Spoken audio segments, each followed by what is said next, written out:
Hey guys, how's it going? It's Erik here. Welcome to episode number 7 of this NHL 23 Draft to Glory franchise mode with the Atlanta Gladiators on my channel. If you guys have missed episodes up to this point, head up into that top corner. If you missed the last one, head down into the description. I can't speak.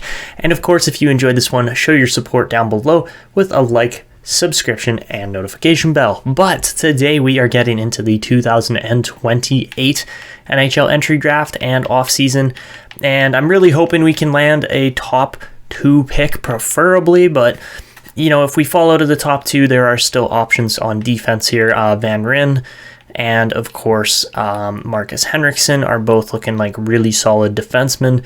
I'm actually more interested in Henriksen based on the fact that he's a left-handed elite defenseman. We already have a righty there in Nightingale, so yeah, I would be really happy with Henriksen over Van Ryn, preferably, so hopefully we don't fall too far in the draft. But apart from that, there are quite a few other guys that we are keeping an eye on here. Not all of them we're going to be able to get, but at the same time, there's still lots of good ones in here, and hopefully we will see a couple of these guys end up on our team. Yeah, like lots of X factors on players. This guy looks amazing, Matteo Aguazin, at 18, you know, and that far back in the draft, he looks really good. Ivan Kondratiev looks really good too. Erat we might end up taking if there's no other options, but I really do think we're going to end off the draft with Devin Wilcox, who looks really good. And apart from that, you know, we are still getting some scouting done on certain guys here, but I'm really hopeful. I think Andy Skewen's going to be our second round pick most likely, just because we need to bulk up on defense just a little bit more to really make this team successful. Of course, you look at our current lineup and our current situation with this team, the top 6 is set. There's no doubt about it. The top 6 is pretty much going to stay the exact same for the next decade or so. The oldest guy in our top 6 is 24 years old with Kirill Vorobyov and, of course, Trenton Kidd. So those guys are good for, yeah, literally a decade, as long as they can stay healthy and point producing. And that's essentially all we're worried about here with this team. For forwards, is that those guys just keep producing points. The bottom 6 is a bit more of a question mark. Of course, we have guys like Zykov, Strome, Reeves, maybe Lavalley, but we'll see. There are still players that, you know, are going to make the NHL as far as out of our AHL team, but it's really more so just building up that depth and really turning the team into a powerhouse through player development. So the goaltending, same kind of thing. We've got some really good goalies down there. Again, it's more so just a matter of them turning into NHL ready prospects and players. And yeah, that's kind of where we're at. So we're going to sim ahead here. I'm going to get a little bit more scouting done, and we will get to the lottery and see how the Warriors do in the playoffs as well, because they did actually make the playoffs this year. All right, guys, so this year for the playoffs, the Buffalo Sabres are going to be your champions, beating out the St. Louis Blues in 6 games. In the AHL, the San Jose Barracuda are going to be the best team. Birmingham goes far, beating Toronto and Syracuse in 4, and then losing in 6 to the Springfield Thunderbirds. So not a bad year there at all from Birmingham, as they made a push for sure. Didn't quite get it done, but were still really good. As far as player awards go this year, Connor McDavid's going to win the Art Ross as well as the Hart. Jamie Drysdale's going to get the Norris this year. Jordan Kyrou with the Lady Byng. Mironov in Philadelphia is going to get the Calder. Jack Quinn gets the Conn Smythe. Villalta gets the Vezina in Buffalo. Carter Hart is going to win the Jennings this year. Dylan Coghlan, another Atlanta Gladiator, wins the Masterton this year. Grand Pierre, or St. Louis's coach, who made it to the finals with his team, wins the Jack Adams. Nico Hischier, now in Calgary, wins the Selke. Connor McDavid gets the Ted Lindsay, and Guy Vanier in New York gets the Rocket. As far as the AHL goes, Dominik Kahun did win the Fred T. Hunt Memorial Award this year, but that was it for our player awards down there. So guys, this year we definitely have a couple big name contracts expiring, but we've got more than enough money to pay them. That's not really the issue here. It's more so just actually getting all of these guys signed and ready to go. Yeah, wow, our goaltending is actually starting to look half decent. All right, so Michael Misa for 8 years wants $13.2 million. That's a little high, but at the same time, I think we can sign him for something relatively close to that. Okay, so we're going to try $12.5 million for the next 8 years for Michael Misa because he is one of our best players. As far as Michael Hage goes, he wants 11.5. As a second line center, I don't think he's quite worth that much. If we go 8 years, 0.85 times 11.45, we're looking at a $9.735 million contract. So that's not terrible. So 9.75 for the next 8 years of Michael Hage is probably going to be worth that as well. I just need to start actually totaling up our contract amounts as well here. Okay, so we'll pay out that 9.75 million to Hage. All right, so with those first couple payouts, that's pretty much all we're going to run for now as far as contracts go. Hopefully Misa and Hage will sign those deals. They're pretty decent deals for our team, although we are running some fairly expensive forwards, and hopefully our defensemen aren't going to ask for too much more, but Michael Hage is going to sign for sure. Do we get Michael Misa? And perfect. All right, so we do sign Misa as well. So Misa is the best player on our team. There's no real question about that. It's just unfortunate that Matvei Michkov wanted so much and then underperformed after he got his contract. So sure, his 92-point season was great, but he's got to step it up over the next season or two here because that was just kind of unacceptable the way he performed over the last year. So anyways, hopefully we will see some improvement here, but let's get to the draft as we are pretty much ready to go here. All right, so here we go. Oh man, the New York teams. So the New York Islanders and the New York Rangers are both going to stay ahead of your Atlanta Gladiators. We move from 1 to 3, so we'll be picking third.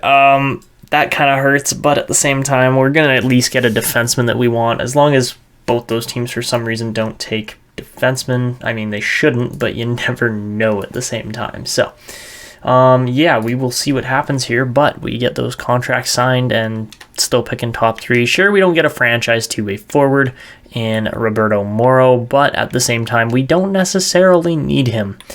Van Ryn or, of course, Henriksen are our two best bets. I actually want to take Henriksen more based on the left-handedness of his defensive play and us having a fairly solid right side to our defense already. So looking at retiring players this year, and Alex Ovechkin at 42 is going to call it quits. That's too bad. He easily could have broken the 2,000-point mark, but same with Sidney Crosby as well. Both those guys, even Evgeny Malkin too, all call it quits. Wow. Huge name retiree class this year, and we see some really good defensemen and other players call it quits on their careers as well. So that's unfortunate, but really not a bad year at all for retirees. Connor Sheary is one of your Atlanta retirees there, and apart from that, feel free to pause and look at stats if you want to, but that is the retirees. And oh my goodness, Marc-Andre Fleury, 629 wins. That is extremely impressive as well for goaltending. All right, and as far as retiring coaches go this year, we lose Wes Rowe, which is okay. And I think we are pretty much ready to go here on this draft class. So let's get to it. We're picking third and should be a good draft coming up. Obviously, we're not going to be trying to make a bunch of crazy trades or anything. Ooh, look at Matthias Stromberg here. He's up to a high elite at 19 years old, which after the season he had, I kind of did not expect. So that is really nice to see. And let's go add another defenseman to this prospect pool because we could really use it. So yeah, let's do it. I mean, sure, we've got 17 out of 12 for defense, defensive prospects and such, but at the same time, we are going to be letting a couple defensemen go here probably over the next season or so.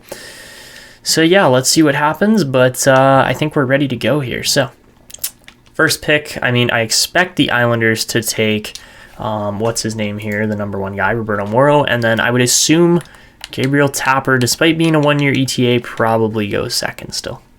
All right, so at the first overall pick, indeed, Roberto Morrow goes first overall.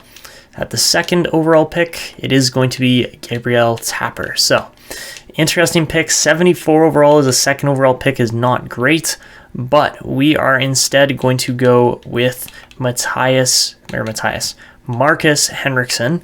Marvin Van Ryn looks really good too, but, you know, probably about the same kind of quality and skill level as Henriksen, plus Henriksen actually has better senses. So we're going to go with him. Sure, he's a little smaller and he's left-handed, and he's 80 overall. So I'm really happy with Henriksen as a third overall pick. He's going to be NHL ready and ready to jump into our lineup. And green will go to the Tampa Bay Lightning. All right, so with the 5th overall pick, I assume Calgary, yeah, they do take Van Ryn, and we actually got a better defenseman in Henriksen instead of taking Van Ryn, so I'm absolutely happy with that. Sure, Van Ryn's a little bit bigger, but Henriksen is a little bit more complete, so that's what we were looking for in a D-man. And all right, let's go over to pick 34 now. So at pick 34, let's see who comes off the board near the end of this round. And Roussel, Nordgren, what we were looking at for sure, but we don't get him. Duclair, interesting. Pierre Duclair goes to the Toronto Maple Leafs, so he stays in Canada. McBain is a really good defenseman too, going to the past Stanley Cup champion San Jose Sharks there. Apart from that, not a crazy first round overall apart from that top 5, and I'm really happy with the pick we got. So all right, at pick 34 here, we could go with David Conley, who is a offensive, I'm going to assume offensive defenseman at 5'9", but fully loaded on X Factors. Or we go with Dylan Pittis, 4-year ETA left wing sniper, or Andy Skewen, a 6'2", two-way defenseman that fits our system perfectly and is a gem. Or we go with Matthew Frigon, who's a 3-year ETA sniper again, really good goal scoring instincts, but still going to be a little ways out. So I think out of all these guys, we're going to go with Andy Skewen. I want that extra defenseman on the right side to kind of play second or third pairing. So we're going to take Skewen, and he's 60 overall. All right, nothing special, but loaded on X Factors. So yeah, not a bad second round pick to start off this round. And let's see how the rest of the guys turn out. So Conley is indeed an offensive defenseman, slightly better as well, but that's okay. Dolak and Martin are good. Pittis was 61 rated, so Skewen was probably the worst guy on the board. And yeah, Frigon, my goodness, Calgary gets, what, Van Ryn? Yeah, they get Van Ryn and Frigon. And also, wow, they also get Bryant Martin. So yeah, Calgary loading up on prospects here. They're looking really good for drafting a few good players out of the first 2 rounds here. And after that, Ivanov does get picked. Dang it, we were looking at him. Wesley Sanchez, also another good pick. But, all right, with the next pick here, we could go with a 20-year-old Pascal Colum, who's a playmaker, which we don't really need more playmakers, or Brennan Pete, who is a power forward. They're both 20 years old, both very similar in size and skill and everything like that. And ETA as well, I would assume. Yeah, okay, so we're going to go with Brennan Pete here. I want the power forward winger instead. And he's 65 overall. Okay, so not bad there for a third round pick. We'll definitely take Pete with that one. And all right, let's see how the rest of this goes. So Colum was 64 rated, 1 rating lower, so I think we went with a better player and prospect and everything there. Vincent Morrow was a decent player as well. Quite a few high-rated, like medium top 9 players here at 20 years old. And all right, apart from that, not a bad third round there. But after that, we are going to go with this guy because, again, he is a 3-year ETA, should be around the 60 to 65 overall rating. And Hudson Cavanaugh, hopefully is a power forward and hopefully is a low elite. And he is indeed. Let's go. All right, 63 overall, not bad for a 4th round pick. And we will definitely stick with Hudson Cavanaugh as that pick. All right, that is sweet. All right, so at pick 133 now, we've got a couple options on the board here. We could go with Milan Hemsky, who is again 20 years old. Not a great ETA on him though. So instead, we're going to go with the hybrid elite goalie here in Ivan Kondratyev. Also 5 years out, 2 years younger. And he's 49 overall, guaranteed medium elite, obviously, so nothing crazy exciting there. But let's see, Hemsky was what overall? 56. Okay, so not really much better. Forsberg was 70 overall, though. And who else was good? All right, Randy Christie, not a bad defenseman there for the Dallas Stars. And that was pretty much it for round 4 as far as that was it for round 5. As far as round 6 goes now, we're getting a little further ahead than I thought. For round 6, we're essentially just going way the hell off the board here and picking 2 guys that are guaranteed picks. I mean, Cade Janes we could go with, but instead I want to go with this guy, Matteo Aguazin, playing out of the USA. And he's 59 overall. Oh my lord, okay. not bad at all. Huge jump, literally 50 more points in twice the amount of games played. That's really impressive. All right, so I'm happy with that Aguazine pick. And apart from that, who else was really good in here? I would assume Janes is getting picked in this round. And that oh, nope, that's McKay, or Mackie. And Chang got picked there. All right, so Janes is still on the board, but we also have a couple other guys, and I think I want to go again with forwards here because we picked so many defensemen over the last few drafts, so we're going to go with Devin Wilcox here. 19-year-old power forward, third power forward of the draft, but we will take it. He's 56 overall. Where's number 56 as well, funny enough, but for a 7th-round pick, Devin Wilcox looks like a great player. So that's where we're going to wrap this draft up. I'm sure a couple players got picked in that late end of round 7 that were really good. Let's just take a peek. Where did Janes go? Janes went to the Islanders. All right, so the Islanders really win in this draft as well. They get quite a few good picks. And I think that was it for the draft. I don't know if anybody else was really, really good or not. But overall, you look at our team and who we were able to pick up. Henriksen, Skew, like literally all these guys could make the NHL again. So that's why I am really quite happy with how that draft went. And Henriksen's going to be in the NHL immediately with our team. All right, so as we move into the re-sign phase here, we have to re-sign a couple of coaches and different players like that, or coaches in different positions like that, because we have quite a few expiring staff here. All right, so as we continue on here, we got a couple more RFAs to deal with and sign, but overall our top end of our team is pretty set in stone as far as who is going to be staying, who's going to be going kind of thing. First things first, Henriksen should get signed. Apart from that, who else do we have that are all like expiring players here? We've got Watson and Wilson, who we will sign both of those guys probably. Maybe we'll let go of Pilot this year as he didn't play. That might be a good idea. All right. But first things first, yeah, Henriksen's getting signed up. Kampf doesn't want to play for our team, but all these other guys do, so that would make sense to sign them for 1-year contracts. So yeah, we have a couple guys we can definitely release, but we also have quite a few guys I want to hold on to. So Orange Strom, let's sign him back up. McLaughlin, I don't know if we're going to keep or not. He might be on his way out. Pedro Reeves should be able to continue on with his journey with the Gladiators. Lindback for sure we will sign. And then Edwards as well. Hopefully he wants 2 years. Perfect. All right. After that, I would love to sign Jeffrey Locke. He had a great 70-70 season here, but I think he can do even better here in his next year, and hopefully we will see that happen. Apart from that, Kavanaugh was good. 56 points. I think he can do even better. So we'll see. If he's not getting playtime, we'll sign him. And then Brennan Pete, same thing, 52 points. He didn't really improve all that much, so maybe we sign him up to an AHL contract. That probably wouldn't hurt. And then, of course, we've got Wilson, too, who I want to sign for sure. Aguazine, same kind of thing, 54 points or so. Good enough to bump his quality up in the draft, but at the same time, not good enough to necessarily make the AHL. So with those contracts in, we've probably offered quite a few extras here. So I think for sure Pilot's gone, McLaughlin's probably gone, and then who else? Robinson's out for sure.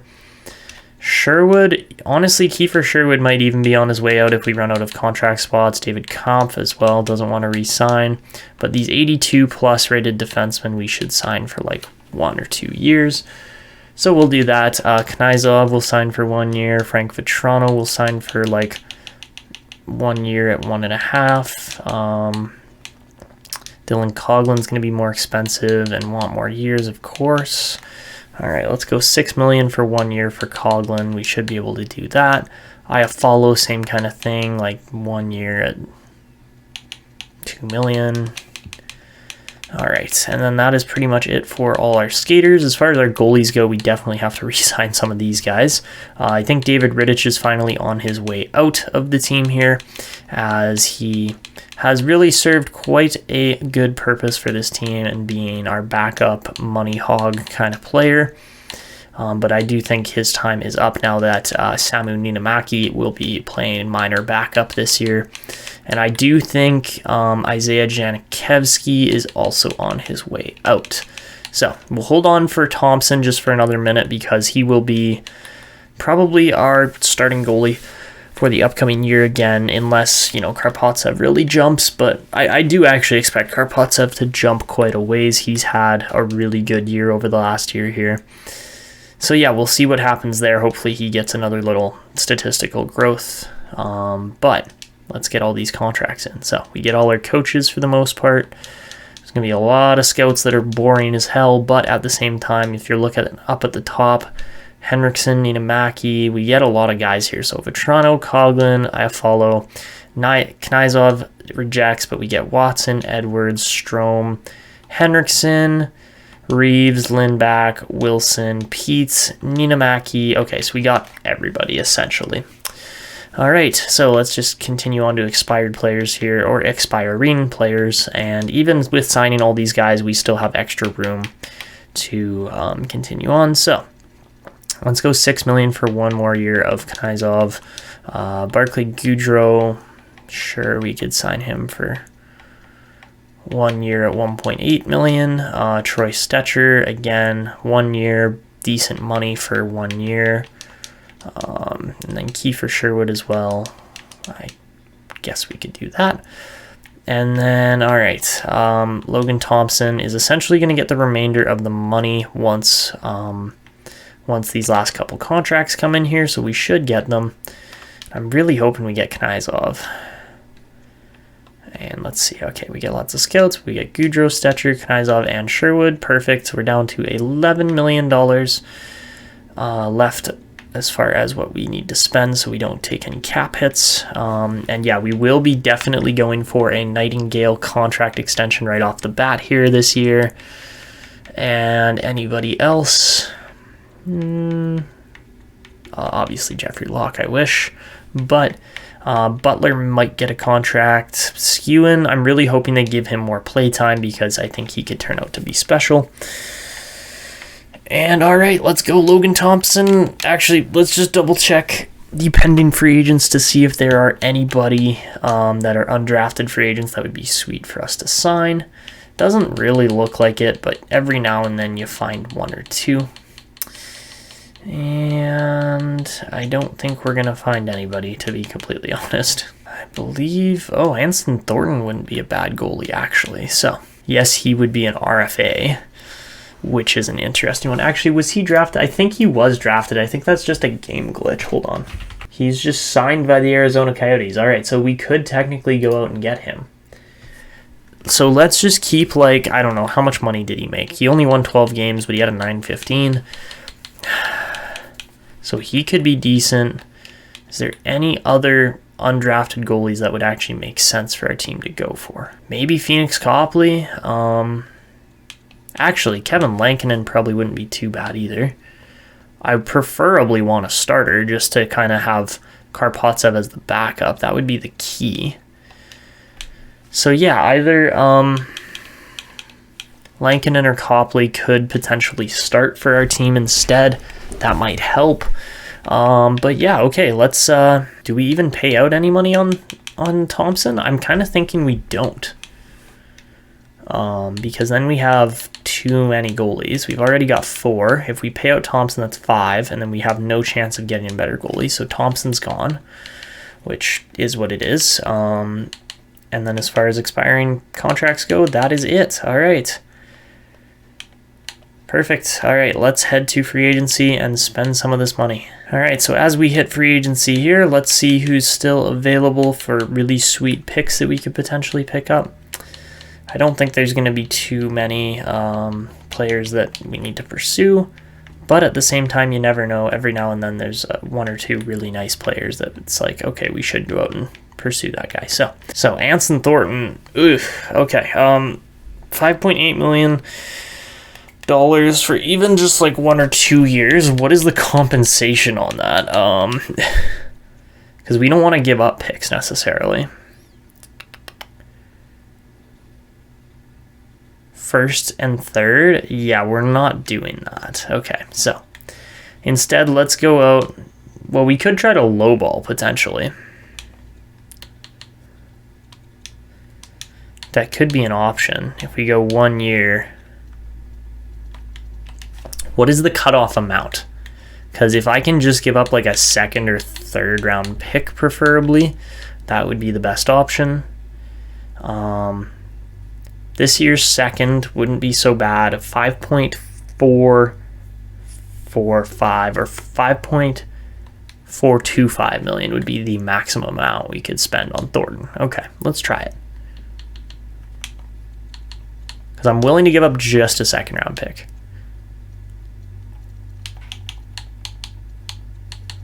Okay, so let's try that. Unless, did they not qualify him? Oh, fuck, they didn't qualify him. We can totally just sign him for whatever we want. Alright, so let's advance a couple days. Hopefully we don't lose Anson Thornton to a better contract offer. He very well might reject our offer because it was kind of crappy. I thought for sure he was qualified, so that was my bad. And yeah, hopefully that doesn't cost us a good starting goalie, because really if we add a starting goalie to this team that's actually good, I think we have a really good chance. Okay, so yeah, exactly what I was worried about, but at the same time, you know what, let's do an Anson Thornton massive deal. So go 1 year, literally like $11.5 million. But yeah, that will be worth it in the long run for trying to keep Thornton with this team.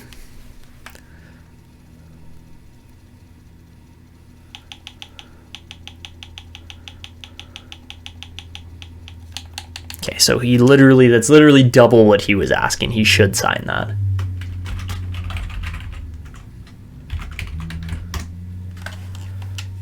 All right, so we'll advance here another day or two. I think the Thornton signing is really going to be beneficial to this team's success. And there we go. So destined for a good playoff run. Okay, well, you know when they're saying that our team is starting to improve. So that's all we're going to do for free agency here this year. Let's get to the next season.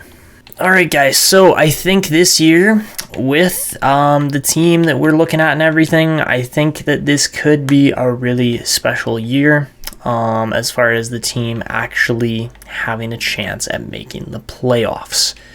Before we do that, though, I've got to fix some coaching staff problems that I think are going to deter our team from doing that. So let's look into a new head coach. I've got the lines fairly set to where I want them to be, but we just need a better overall system fit with this team. And that means getting the right defensive setup and structure here. So, all right, Elliot Whitaker, welcome to the NHL. You are going to become our head coach. We're going to pay you about as much money as we can possibly pay you. And we're going for really good chemistry here. Sure, you need a good coach. I understand all of that. But we're going to pay him, sure, $1.7 million or whatever. We're also going to look for a goalie coach, preferably. I want a goalie coach with really good teaching. That's kind of the main thing we're going for here. So we're going to sign Frederick Sharma up to hopefully help our goaltending as well, because if we get goalies and, you know, different coaches just growing our team really well here, that will seriously help with how well our team does. All right, so we're essentially going to clean house on the staff here, and hopefully we get everybody back. So this, we're going to promote him to, okay. He's going to become an assistant. He's going to become interim head coach. And then we're going to fire Lemaire. All right, so Lemaire is out. We're going to hold on to the rest of our generalist coaches for now. And then we have to promote an NHL assistant just for now, just while we get our coaches in here. But I also got to do some scouting, so we'll get that done and see how the coaches turn out. All right, so as we advance a couple days, let's see. And all right, we get Whitaker for sure, so that's really good for our line chemistry. Heinrich declines, all right, and Sharma can't sign due to coaching issues or errors on my part. Okay, so let's go back to hire staff and get this figured out. All right, so as now that the coaches are kind of figured out, I'm just waiting on the last couple here to sign. We get Sharma, perfect, and all right, we can't get Heinrich based on role being filled this time. So one more try here, and we should have this staff a little bit more towards, oh my god, I can't hit the right button, a little bit more towards where I think the team needs to have coaches to actually be successful. So let's fire Marco here, because he's not exactly the craziest best coach or anything there. So as far as assistants go, Heinrich, third time's the charm. He's got the really good teaching stats on him, which is going to help significantly with this team and goalies growing better, because yeah, A- teaching on, oh sorry, that's defenseman. A- teaching on defense is really going to help out with defenseman growth. So let's see what happens.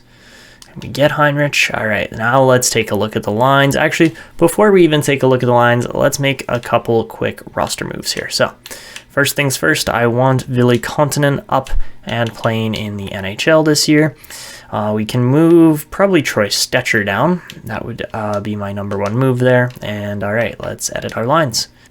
All right, guys, so here is the lines that we are now running with this team. I'm going to have to edit a little bit of this, but really overall, I don't think this is going to change too much from where it currently is. I really like how these lines look, and I think they're going to be really, really good this year. So this is the forward group. You guys have seen it. It's pretty set and standard at this point, but now we have better defense. So Dylan Coughlin at 30 is playing on the bottom line there with Torsten Enlund, who looks really good too.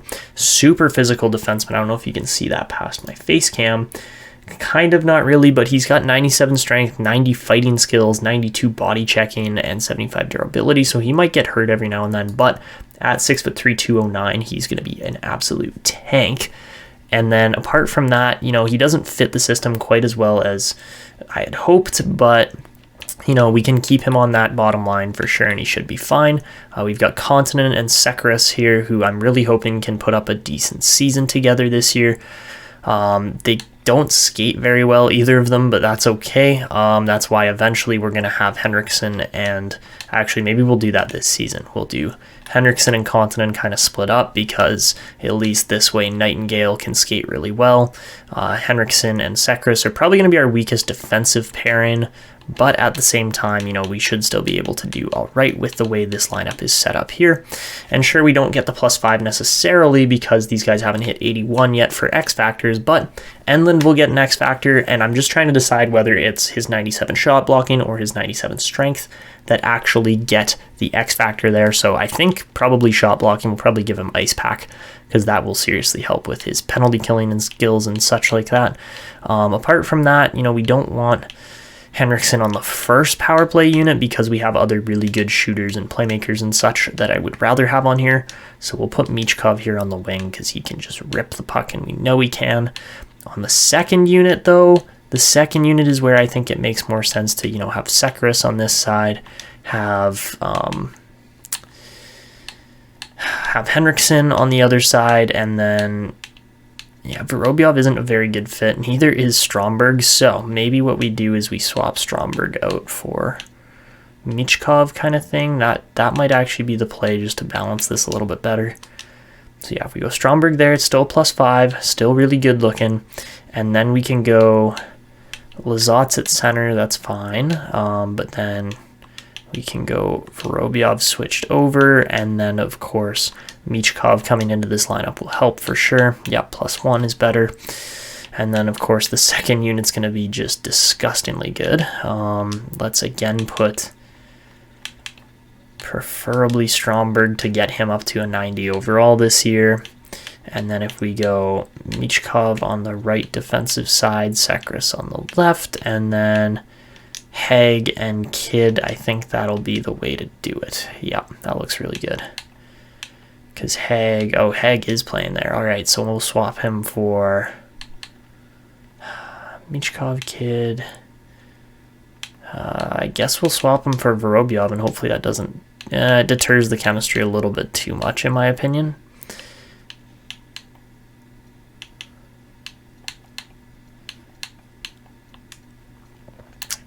maybe this is where we put Vorobyov.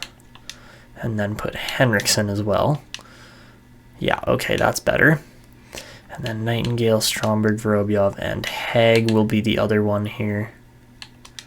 So yeah, Hage and Misa together should be really good, but we'll see what happens. And yeah, I really like how that power play is looking. That is one of the deadliest power plays I've actually been able to put together so far. We got a crazy good PK too by the looks of it. Really, really solid penalty killing units all around here. I quite like how this is looking. So yeah, only one negative out of all of the groups, and that's because we have 2 offensive defensemen together there. And as far as extras go, you guys can kind of tell who the extras are going to be regardless of how the lineup falls. It's all going to get the right players in here for the most part. I do just want to go, instead of Michkov, I want to go Stromberg.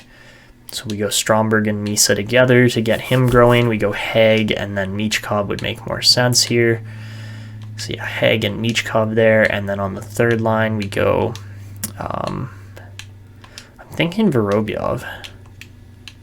We go Vorobyov at center, and then Kid on the right wing. That gets all 6 forwards in there, and then we get good defensemen regardless as well. So maybe though for 4-on-4 lines, we don't go 2 righties with Coughlin. We go righty-lefty with those 2, get them playing together. And then we go Sekras and Henriksen, and then Enland and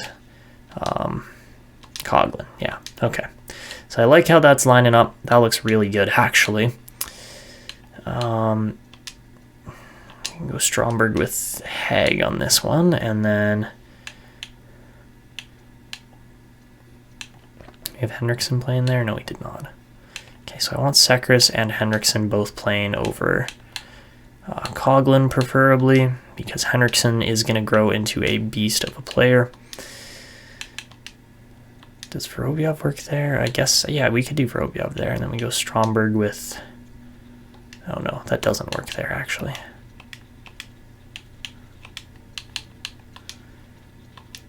If we go Vorobyov and Stromberg, then we get this absolute unit of a pairing there. If we go Hage and Kid, that's 2 playmakers, though. Okay, so that doesn't quite work either. Hage, Stromberg, Henriksen, and then Vorobyov, Kid. Yeah, okay. That makes more sense. All right, okay, so that's all lined up now, all ready to go. Vorobyov and Misa are your extra attackers because they're both just amazing players. And the shootout looks deadly. Oh my goodness, I don't know if I've ever had quite as nasty a shootout lineup as this, except maybe in the Edmonton series, but even then, that series is just loaded regardless. So at this point now, Nikita Karpovtsev will be our starting goalie, so we can get him to grow. And really, we got to add some X factors now to this lineup, which I am super excited about. And I get to introduce you guys to like 3 or 4 new rookies as well on this team that haven't actually been introduced yet. All right, guys, so here is our first player we're going to introduce. We have given him Ice Pack as a as a superstar ability, not a zone ability. And Torsten Englund, 6th round pick, really turning into quite the player here. Right now he's got no facial hair. I think we're going to give him probably chin-centric. I like that. And he's got light brown hair. And yeah, okay, so that is Englund. For a 6th round pick, he's turned into something special as far as making the league within just 2 seasons or so. Yeah, he's 20 years old and already 81 rated, so keep an eye on him. He's a great physical presence and, will be getting some extra X factors as long as he can grow. All right, guys, next up here we've got Ville Kontanen, quite the player here as well. I think we are going to go with all Bauer for his equipment because he's wearing Bauer helmet, and I think we are going to go with all Bauer for Kontanen as he is wearing Bauer gloves and a helmet already. So yeah, just switching over the skates isn't really a big deal or anything. We'll just change those over quickly, but he's going to wear number 26. We'll have to change that because right now that's not actually the case. He's got the full-on beard that you will see here in the playoffs, hopefully, if the team makes the playoffs. And so far, no ability as he's only 80 rated, but we'll see if that changes throughout the year. So guys, another player I'm realizing I never actually did a proper introduction with here was Filip Sekras. our offensive defenseman. Where's number 18? Still doesn't have an ability because he hasn't been able to grow past 80 overall, but I just had to fix his skating styles and stuff, and of course his appearance as well, as he had no playoff beard, so we're going to give him a goatee for the playoffs if we actually manage to make it. And yeah, that is Filip Sekras. Alright guys, the fourth player on our list here for new introductions to the team is Sergei Zykov. A fourth round pick from a couple years ago has turned out to be one of the newest entries to this team. He's got Wildman for a beard. He should be a pretty interesting player here, but yeah, we'll see what happens. All CCM for the equipment, I changed a little bit of that and made sure his skating styles look good, but that is Sergei Zykov. Alright guys, so here we have Nikita Karpovtsev, our first ever goalie to make the NHL. I think we're going to give him a partial beard, and we will give him, the full-on beard once we actually make the playoffs. But for equipment, I kind of just did what I could do. The colors don't exactly match, but that's what happens when EA puts the Atlanta Gladiators logo as the light blue, yellow, and dark blue that we have for our jersey colors, and then the masks and everything are still red like the old Gladiator colors. So anyways, for zone abilities here, or superstar abilities here, we're going to use post-to-post and contortionist as at 83 overall. Nikita Karpovtsev gets 2. So we'll see if he can hit that eclipse that 90 overall rating, but he's going to be our starter here this year. Thornton's going to play backup for $11.5 million, and it should be a good year. So I'm really excited as to where this team can go. We'll see what happens, and I will be back with you guys. I guess we'll see the team ratings, go from there, and then we'll do the full season sim. So guys, this here for our team ratings in the NHL. We are going to be looking at, you can't see it because my face cam's in the way, but we're going to be looking at 99 offense, 87 defense, and 82 goaltending this year. And as far as the AHL team goes, we are going to be looking at 69 offense, 71 defense, and 73 goaltending. So we'll see how the team does. Hopefully they can do well, and both teams can make the playoffs this year. That would be great. So guys, looking at Erik Nightingale here, and we're trying to offer him a contract extension mid-season. We're going to offer him $7.5 million for the next 8 seasons, and I'm really hoping he takes that because he has developed into one of our best defensemen that we have available here. So hopefully he can get really good. And apart from that, we're also going to look at Nikita Karpovtsev here. If we offer 8 years, he's looking at $8.8 million, which is a hefty price, but also not a particularly bad one. But with the amount of money we have, we probably should pay that out. I'm expecting Karpovtsev to be our best goalie, but at the same time, we don't necessarily want to be locked in really, really long term with him. So if we go 85% of $8.85 million, then we're looking at $7.5 million as well, which is hefty, but for 8 years isn't particularly bad. So okay, we're not going that way. So yeah, let's get this $7.525 million contract offered, and hopefully he signs it. All right, so there's the contract. Karpovtsev going to get a little bit more than Nightingale, actually, which I don't know if I entirely agree with, but goalies are expensive and hard to come by. So for that contract price, I'm not too upset with that. And then as far as Thornton goes, for the next 2 years at 3.3, that's not a bad price. I think we can sign him for that. So yeah, that's a couple extensions we're going to offer. Hopefully these other guys will re-sign too once we get closer to that point, but the team's doing pretty well so far. All right, so we do get Anson Thornton, we also get Nikita Karpovtsev, and we also get Erik Nightingale. So awesome. Alright guys, so we are 4 games off of the end of the regular season here, and the Gladiators are sitting tied with 3 other teams for essentially a wild card spot here. So this is really exciting, but we'll see what happens because this could end in a multitude of ways. Michael Misa is playing amazing, 114 points on the season already. He's setting new records. We lose 4-3. Oh boy, that's not a good sign. Not where we're at, not with these other teams in our division. That could be a vital loss there. All right, 3 games left. Do the Gladiators move up? No, they don't. Oh, that's brutal. All right. And with the final 2 games left here, I think the playoff spots are secured at this point, unless for one reason or another Washington loses all their games. I think we have missed the playoffs here just. But that's just too bad. That was a really good season still from the Gladiators, much better than in the past. And yeah, we lose our last 4 games straight because I highlighted them. Of course. All right. Well, that one stings for sure, but not a bad season. Michael Misa, 118 points. Very impressive. And then as far as the rest of the team goes, yes, we did finish 6th in our division, just out of a playoff spot. But much better season overall. Lots of improvement. Toronto is the best team in the league. We finish where? 21st. Okay, so it doesn't actually look that good in overall standings and everything, but okay, 21st with a 38, what did we go? 38, 35, and 9 record. That's not too bad. So looking at scoring this year and our team's overall production, Michkov was pretty decent. Still didn't set a career high with that most previous season. He was a plus though, which is good. 90 points, that's not bad. He's almost a point per game. And then of course, Michael Misa is just insane, 114 points and well over a point per game now in his first 4 seasons.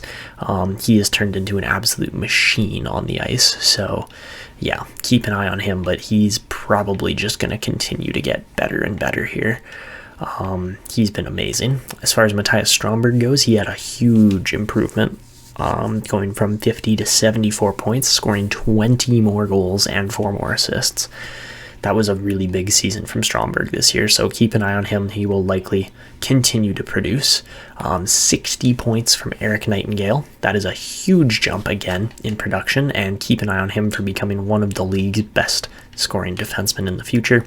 Michael Hage, 61. Not bad, but, not great either. He's been playing second line with some guys that can't really score, unfortunately, so yeah, apart from the rest of the team, Sekris was okay.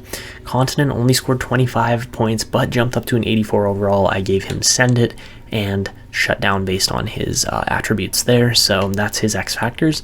Henriksen only got up to an 82 with 19 points, but we will likely see more improvement from him as he continues to play in the league.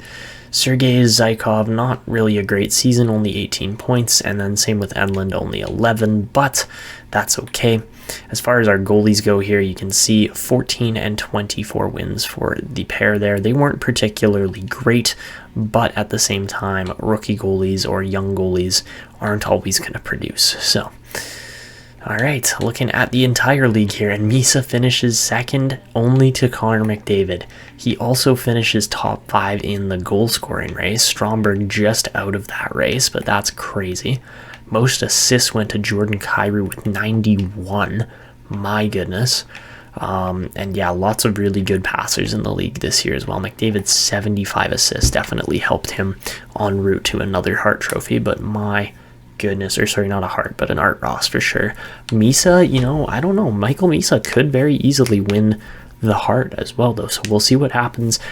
Based on, he's 22, just led his team to a borderline playoff spot, pretty much carrying them single-handedly with some decent teammates or decent line mates, but really, Misa has been the guy getting the job done. So crazy good season from him and most of our team, honestly, to almost make the playoffs here in year 7. So guys, something I didn't actually realize until just now looking at the scoring leaders was that Warren Fritz scored 57 goals as a 20-year-old.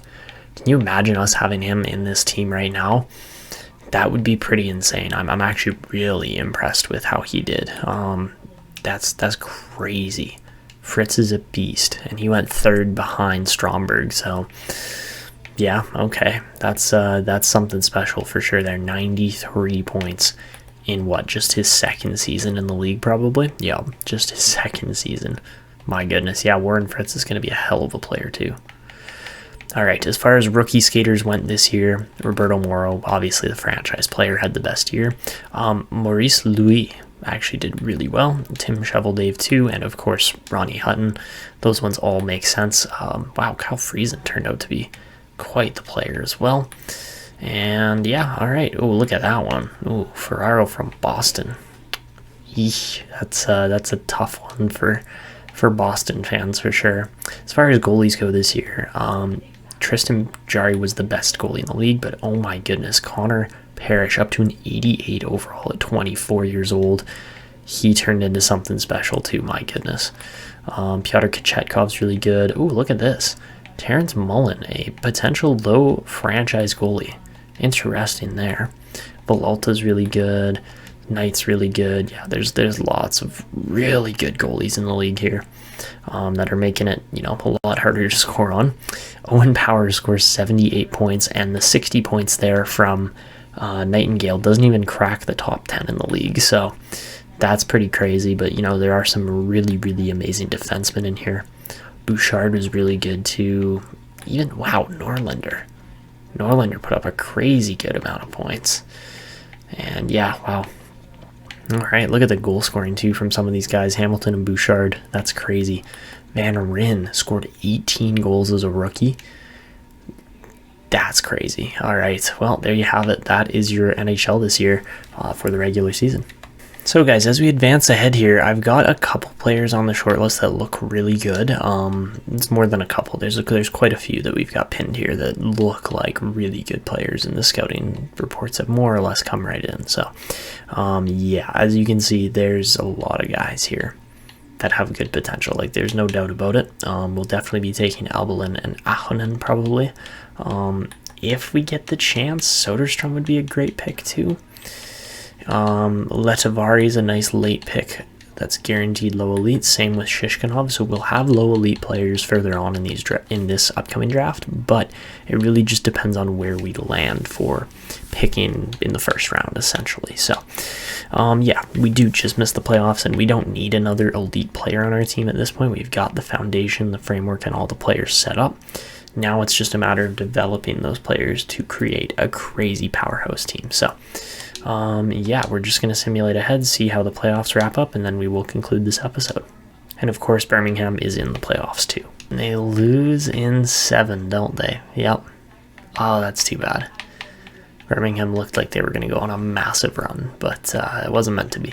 And man, if there was a year to have later round picks, this would totally be the year, because we've got, like, we have some late round picks, but there are so many players that look really good as far as late round prospects go this year. But this year, Philadelphia and San Jose are going to be your champions, and let's check out the individual awards and of course how the playoff tree is kind of shaped up here. So Vegas would also make it to the final, but Philly would beat Columbus, Carolina, Buffalo, and then of course Vegas, and that was the NHL.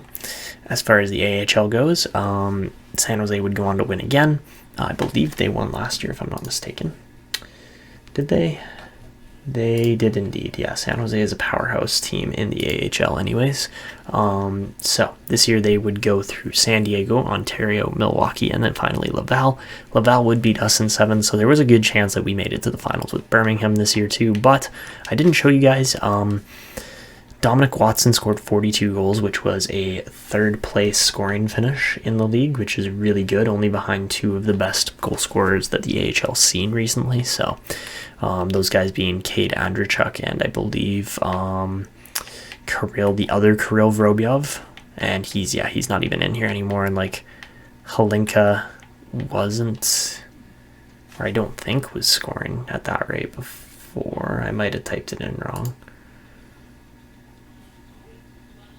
Yeah, no, it's all in the same order. Like, he was tied for 3rd, essentially, because Kirill Vorobyov, who's now in on Washington's roster, was insane. But let's take a look at the progress reports here as we get towards the draft. We should have some decent progress on the team. Vorobyov's up to a 91. That's pretty sweet. Stromberg and Nightingale look really good, too. Henriksen's up to an 84. That's sweet. So is Kontonen. Yeah, okay, we're building defense. That's great. Karpotsev's an 84. We get a little bit of growth out of Enlund there. Bit of growth out of Sekra, even though it doesn't really change. And then in the AHL, Nina Mackey was really good. Watson, Salo's up to a 77. Sweet. Didn't expect to see him grow. Locke is up to a 73 after scoring 111 points in 71 games. So yeah, he's a beast. That's good to see. So Jeffrey Locke will be in the team next year. Brennan Pete, not bad. Same with Matthias Carlson. And how about Craig Corvo? 44 wins in junior with Medicine Hat. That's awesome. And then Kavanaugh up to a 68, Butler up to a 67, Aguazine up to a 65, Wilcox up to a 65. Yeah, lots of growth. Wow, this looks really good. I'm quite happy with that. And Lizick as well. Even Lizik's growing there. So Skewen, I wish he'd grown more. That's too bad, but hopefully we'll pick up some other defenders that, you know, put up a ton of growth or something like that, and we'll see who actually hits NHL readiness here over the next couple of seasons. But I'm definitely going to be tossing Andy Skewen into our AHL team this upcoming season, because 17 minutes of ice time isn't really an improvement over his last season. It was 3 minutes more. That's it. It doesn't make a big difference as far as developing players goes, but as you can see, just giving 20 to 23 minutes of ice time for players gives a ton of extra growth. Vorobyov's looking so good. And yeah, I am quite happy as to where the team is at right now, and I think we are really just on the cusp of being a super team contender here. So just another season, maybe 2 of development with this team, and then we will definitely be in the position that teams like Philadelphia and other teams that have had really good drafts in the past are. So guys, this year for player awards, McDavid would win the Art Ross, as well as his 5th Hart Trophy in a row. Owen Power would win the Norris this year. Jordan Kyrou would win back-to-back Lady Bings. Cheval Dave in San Jose would win the Calder this year. Farabee would get the Conn Smythe. Jari would get the Vezina, as well as the Jennings this year. Erik Chernak would win the Masterton this year. Theodore, or San Jose's coach, would win the Adams. Rossi would win the Selke this year. McDavid would win the Lindsay. And Tage Thompson would win the Rocket. And so something else, guys, in the AHL here, we were able to see Dominik Watson win the Red Garrett as the most outstanding rookie. And then, of course, Samu Niittymaki would win the Hap Holmes, which is Niittymaki and Blomqvist, I guess. But yeah, really awesome there from our guys. So anyways, guys, that's what we're going to wrap this video up. Next episode, we've got a really good draft coming up, and hopefully we will be able to snag some decent prospects. But that is going to be it for me. If you guys enjoyed this one, make sure to go down below, drop a like, subscribe, and hit notifications. And of course, show your support in the comment section below as well.